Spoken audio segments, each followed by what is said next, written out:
Hello everyone, কেমন আছো? আশা করি অনেক ভালো আছো। আমরাও মোটামুটি ভালো আছি, তবে খুব বেশি ভালো নাই, কারণ এই ঠান্ডা এই গরম। ঠান্ডা তো লেগেই আছে, ঠান্ডা জ্বর কাশি এই আর কি। বেবিগুলো তো অনেক সুন্দর, দেখি তো লোভ লাগতেছে, আর দেখতেও খুব লোভনীয়।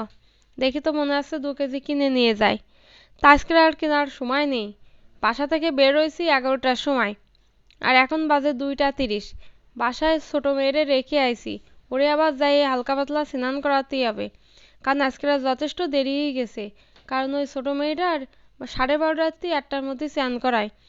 তা আজকে ওই ডাক্তার দেখাতে গেছিলাম, সে কিন্তু এই বড় বাজারে আইছি এই ছোট মেয়েটার জন্য কিছু কেনাকাটা করতে।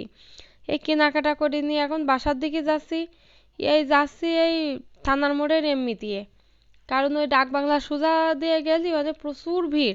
তাই এই পাশ দিয়ে যাচ্ছে যাতে দ্রুত বাড়ি যেতে পারি।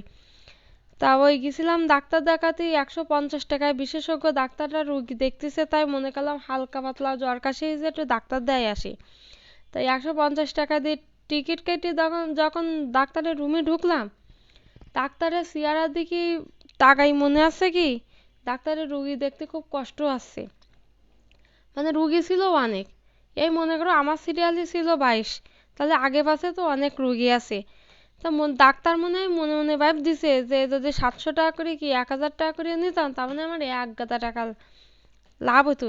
150 টাকা দেই মনে হয় তার হচ্ছে না। যাই হোক, ডাক্তার দেখাই চেম্বারেতে বেরুবো ভাব, তখন ডাক্তার আমার বলতিস কি, তা পরবর্তীতে আমার চেম্বারে যাইনি। তাহলে কিরামটা লাগে কদিনই। 150 টাকায় ভাবলাম বিশেষজ্ঞ ডাক্তাররা যখন রুগী দেখতেছে, তাহলে আমার এই 1000 টাকা খরচ করি ওই চেম্বারে যাওয়ার দরকারটা কি। তাই মনে করি আসলাম একটু ডাক্তার দেখাতে। তো ডাক্তারের ভাবসাব দেখি মনে আছে ডাক্তার রুগী দেখতে স্বাচ্ছন্দ্য বোধ করতেছে না। এবার ছোটবেলায় তো শুনে আসতেছি, বড়বেলায়ও শুনতেছি, বাবু তুমি বড়ই কি আবা ডাক্তার হবো, মামনি তুমি বড়ই কি আবা ডাক্তার হবো, বড়ই গরিবকে সেবা করবো। শালারা বড়ই ডাক্তারই ওই যায় কষায়, মানে কিভাবে রুগীকে কাছ থেকে টাকা পয়সা মানে হাতায় নিতে হয়।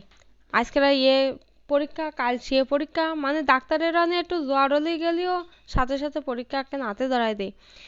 যাই হোক, যদিও এখন ডেঙ্গু রোগ টোগ একটু বেশি হচ্ছে, তা আমার আবার ডেঙ্গু সমস্যা টমস্যা না, ওই একটু কাশি হলো তাই গেলাম ডাক্তার দেখাতে। তাও একটা পরীক্ষা হাতে ধরাই দিছে। যাই হোক, পরীক্ষা টরীক্ষা করাই ডাক্তার মাক্তার দেয় বাড়ি যাচ্ছি। কোন ডাক্তার দেখাই দিলাম এ সমস্ত আর কব না, কারণ করলেই ওই ঝামেলা হলেও হতে পারে। যাই হোক, আমি আবার ওই ঝামেলার মধ্যে ফধ্যে যেতে চাইনি। যাই হোক, এই বাসার দিকে যাচ্ছি। রিক্সা তো চলতেছে ঝড়ের গতিতে, আর এই চারিদিকে দেখতে দেখতে তাকাতে তাকাতে যাচ্ছি। এই ভাবলাম যে এই গেছিলাম একটু হানে হানে, যা করতেছে একটু ভিডিও মিডিও করি।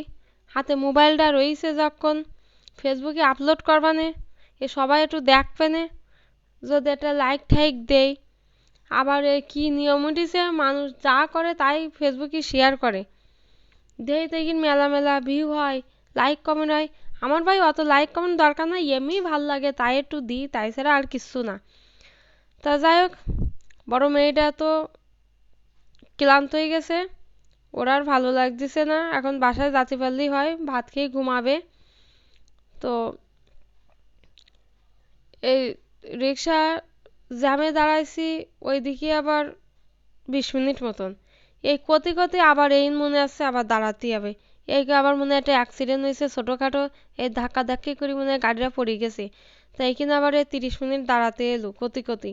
ওই জ্যামগুলো ছাড়াবে তো, আগে পিছনে মেলা জ্যাম ছিল, যেটা তোমাকে আর দেখাইতে পারলাম না। যাই হোক,